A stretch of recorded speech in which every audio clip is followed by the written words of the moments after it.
right, good morning, everybody. It is Thursday. Good morning. Chilly morning here in Western Kentucky. Nice. Yeah, feels nice. All right. Today is a two-part parallel. First part's really short and no commentary. The second part's pretty long. We're going to do what we can. Okay. So, start off and it says, Jesus appeared to two believers traveling on the road. First part is Mark chapter 16, starting at verse 12.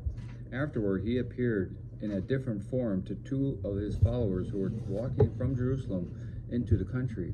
They rushed back to tell the others, but no one believed them. From there we go to Luke chapter 24, starting at verse 13. That same day, two of Jesus' followers were walking to the village of Emmaus, 7 miles from Jerusalem. As they walked along, they were talking about everything that had happened. As they talked and discussed these things, Jesus himself suddenly came and began walking with them, but God kept them from recognizing him. He asked them, "What are you discussing so intently as you walk along?" They stopped short, sadness written across their faces. Then one of them, Cleopas, replied, "You must be the only person in Jerusalem who hasn't heard about all the things that have happened there in the last few days." "What things?" Jesus asked. "The things that happened to Jesus, the man from Nazareth," they said. "He was a prophet who did powerful miracles, and he was a mighty teacher in the eyes of God and all the people. But our leading priests and other religious leaders handed him over to be condemned to death, and they crucified him. We had hoped he was the Messiah who had come to rescue Israel. All this happened 3 days ago." Then some women from our group of his followers were at his tomb early this morning, and they came back with an amazing report. They said his body was missing, and they seen angels who told them Jesus is alive. Some of our men ran out to see, and sure enough, his body was gone, just as the women had said. Then Jesus said to them, "You foolish people, you find it so hard to believe that the prophets wrote find it so hard to believe all that the prophets wrote in the scriptures. Wasn't it clearly predicted that the Messiah would have to suffer all these things before entering his glory?" Then Jesus took them through the writings of Moses and all the prophets, explaining from all the scriptures the things concerning himself. By this time they were nearing Emmaus and the end of their journey. Jesus acted as if he were to go on, but they begged him, "Stay the night with us, since it is getting late." So he went home with them. As they sat down to eat, he took the bread and blessed it. Then he broke it and gave it to them. Suddenly their eyes were opened, and they recognized him. At that moment, he disappeared. They said to each other, "Didn't our hearts burn within us as he talked with us on the road and explained the scriptures to us?" And within the hour, they were on their way back to Jerusalem. There they found the 11 disciples and the others who had gathered with them, who said, "The Lord has really risen. He appeared to Peter." Then the two from Emmaus told their story of how Jesus had appeared to them as they were walking along the road, and how they recognized him as he was breaking the bread. There's no commentary for Mark, but commentary for Luke. The two followers returning to Emmaus at first missed the significance of history's greatest event because they were too focused on the disappointments and problems. In fact, they didn't recognize Jesus as he was walking beside them. To compound the problem, they were walking in the wrong direction, away from the fellowship of believers in Jerusalem, who were likely to miss Jesus and withdraw from the strength found in other believers. We are likely to miss Jesus and withdraw from the strength found in other believers when we become preoccupied with our dashed hopes and frustrated plans. Only when we are looking for Jesus in our midst will we experience the power and help he can bring. The news about Jesus' crucifixion had spread throughout Jerusalem because this was Passover week. Jews visiting the city from all over the Roman Empire knew about his death. This was not a small, insignificant event affecting only disciples. The whole nation was interested.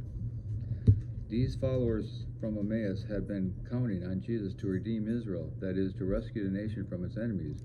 Most Jews believed that the Old Testament prophecies pointed to a military and political Messiah. They didn't realize that the Messiah had to come to redeem people from slavery to sin. When Jesus died, therefore, they lost all hope. They didn't understand that Jesus' death offered the greatest hope possible. These followers knew that the tomb was empty, but didn't understand that Jesus had risen. They were filled with sadness. Despite the women's witness, which was verified by some of the disciples, and despite the biblical prophecies of this very event, they still didn't believe. Today, the resurrection still catches people by surprise. In spite of 2,000 years of evidence and witness, many people refuse to believe. What more will it take? For these disciples, it took the living Jesus in their midst.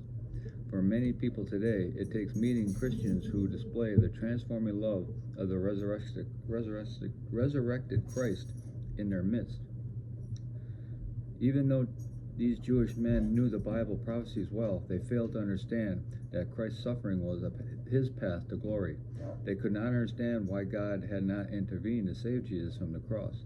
They were so caught up in the world's admiration of political power and military might that they were blind to God's kingdom values, that the last will be first, and that life grows out of death.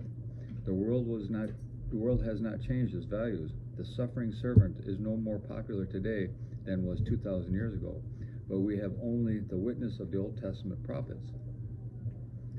But we have not only the witness of the Old Testament prophets, we have the witness of the New Testament apostles and the history of the Christian church testifying to Jesus' victory over death. We will confront the values of our culture. Will we confront the values of our culture and put our faith in Jesus, or will we foolishly continue to ignore this good news? After the two followers had explained their sadness and confusion, Jesus responded by going to Scripture and applying it to his ministry. When we are puzzled by questions or problems, we too can go to Scripture and find authoritative help. If we, like these two, do not understand what the Bible means, we can turn to other believers who know the Bible and have the wisdom to apply it to our situations.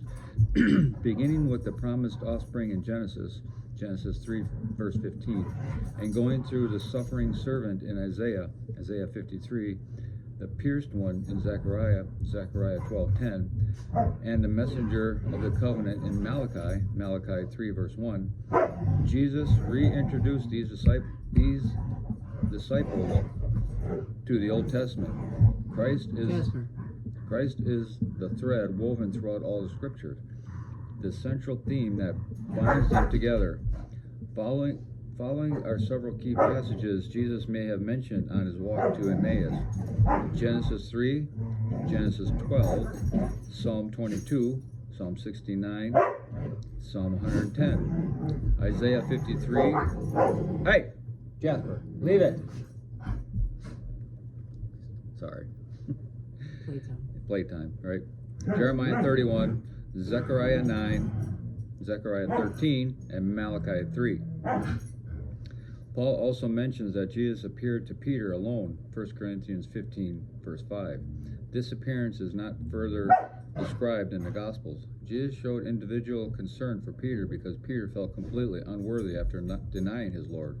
But Peter repented, and Jesus approached him and forgave him.